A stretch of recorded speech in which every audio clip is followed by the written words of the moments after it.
Өфіле нацизмһыз дөнья өсөн дип аталган 5-нче халыкара яшьләр форумы үтте. Һаумыгыз, эфирда интервью, студияла Гөлсемә Эштанова. Программабызның кунагы Башкортстан Республикаһы Әхмәтзәки Вәлиди исемендәге Милли китапхана бүлек мөдире Флүр Сибагатов. Һаумыгыз. Һаумыгыз. Флүр Шәрифуллович, шулай итеп, нацизмһыз дөнья өсөн дип аталган форум ул хәзер Өфелә елда үткәрелә килә. Быел 5-нчегә үтте. Һәм быел буна үзенчәлеге нимәлә дип билгеләрһегез? Мына бындай форумдарның үтүе ул заман талабы. Чөнки бүгенге яшь буын гына түгел, хәтта урта буын вәкилләре лә үткән тарихты белергә тиеш. Һәм мына бу форум бит инде ул бүгенге көндә барган махсус хәрби операция менән бергә янәшә бара.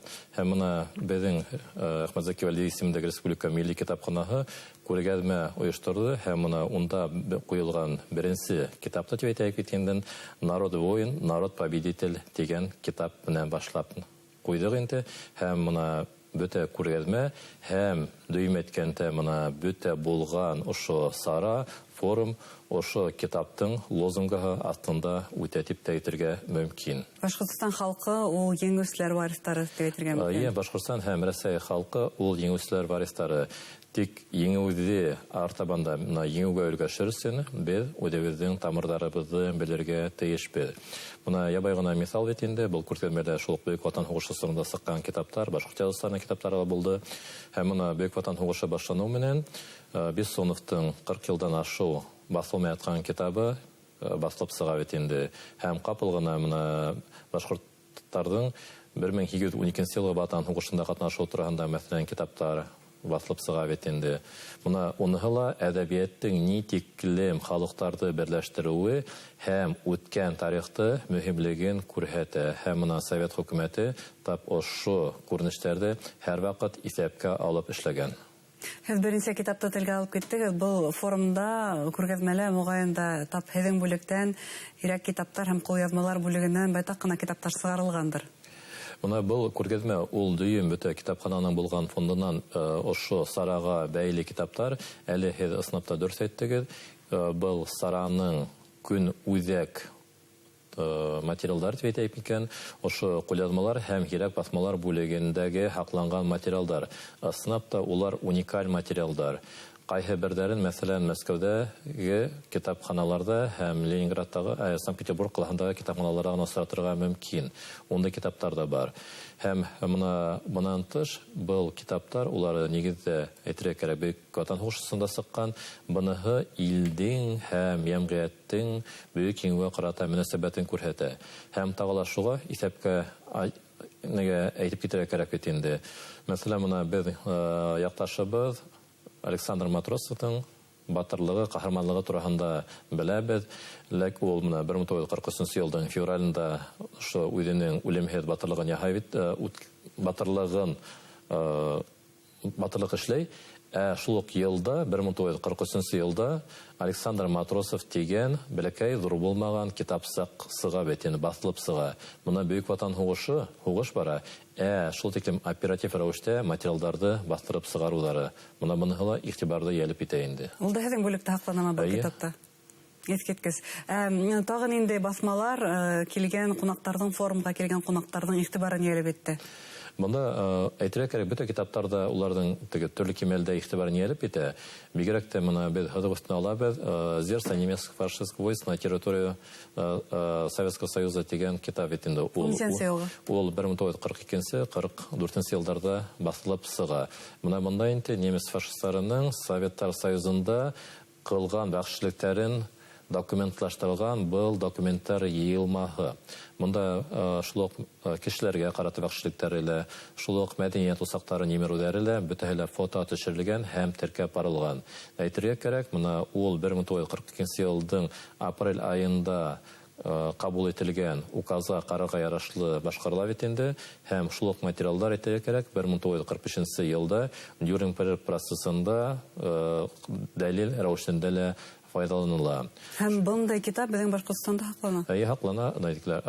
Шулай уҡ мына финндарҙың яуызлыҡтары тураһында 1939-40 йылғы һуғыш Совет-фин һуғышы тураһындағы материалдарда һаҡлана бит инде.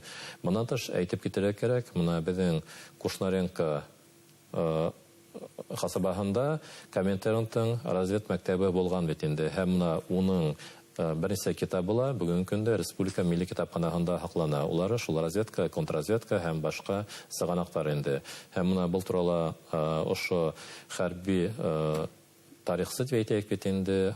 Марат Хамитянович Мардановтың да Коминтерн дигән турында хезмәтләре бар бит инде. Менә ул да моныһын исбатлар ала дип әйтергә мөмкин.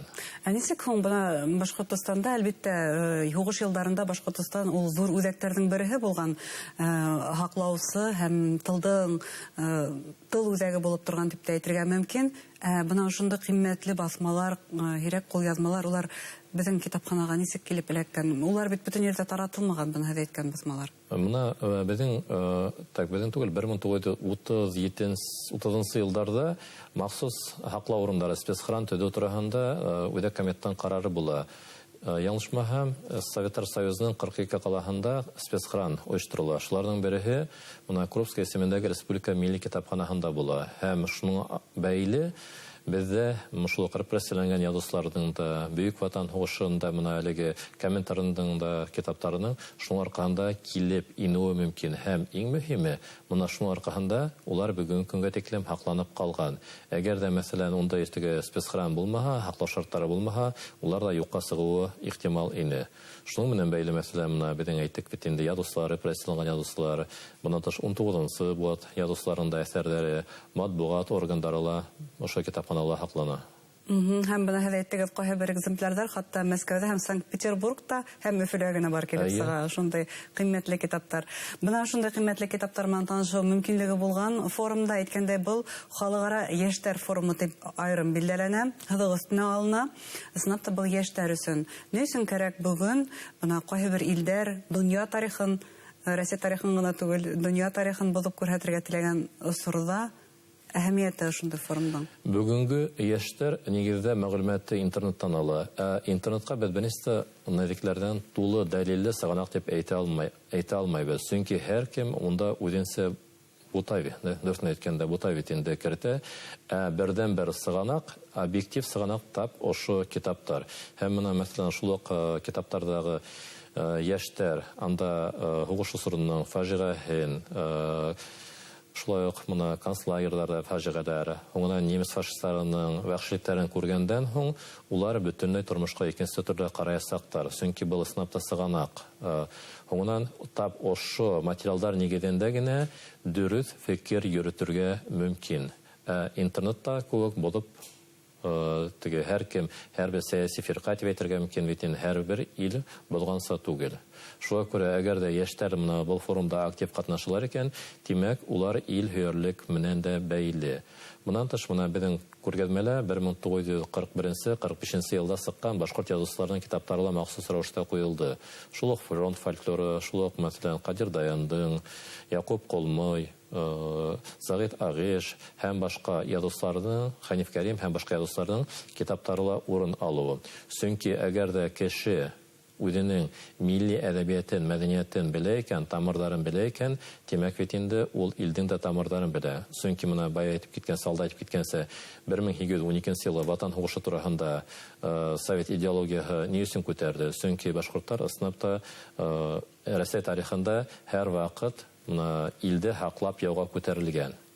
Һәм шуңа күрә димәк бит инде улар шул ук данды Бөек Ватан һугышында алалар, илде һаклаусылар. Яугирлек традицияларын, батырлар тәрбияһен алган егетләр, яугирлар бүген дә ошо еңүсе варисларының аманатын һаклай дип әйтсәк була. Ясынапта һәр әйткәнсә. Нисек һуң бына яшьтәрҙе китапка алыктырырга, бүген интернеттан айырырга, әллә интернет аша уларга йогын тыйгарга мөмкинме? Китаптар менән. Интернетка килгәндә, ул инде интернеттәге рус әйткәндә злогына түгел, килгәнә түгел, уның да ыңгаягы бар. Һәм менә Республика милли китапханасы ул яктан ошол китаптардын электрон вариантын сайттарга куя бит инде. Унан менә безнең бүлек һәм Закирвалд исемле Республика милли китапханасы даими рәвештә китап презентациялары һәм түңәрәк өстәлләр оештыра. Һәм менә уларда без мөмкин булганса берничә студенттык, бер-ике студенттың булһа сыгыш яһауын катнашуына тырышабыз. Улар булай катнаша, тыңлаусылар, сыгыш яһаусылар катнаша.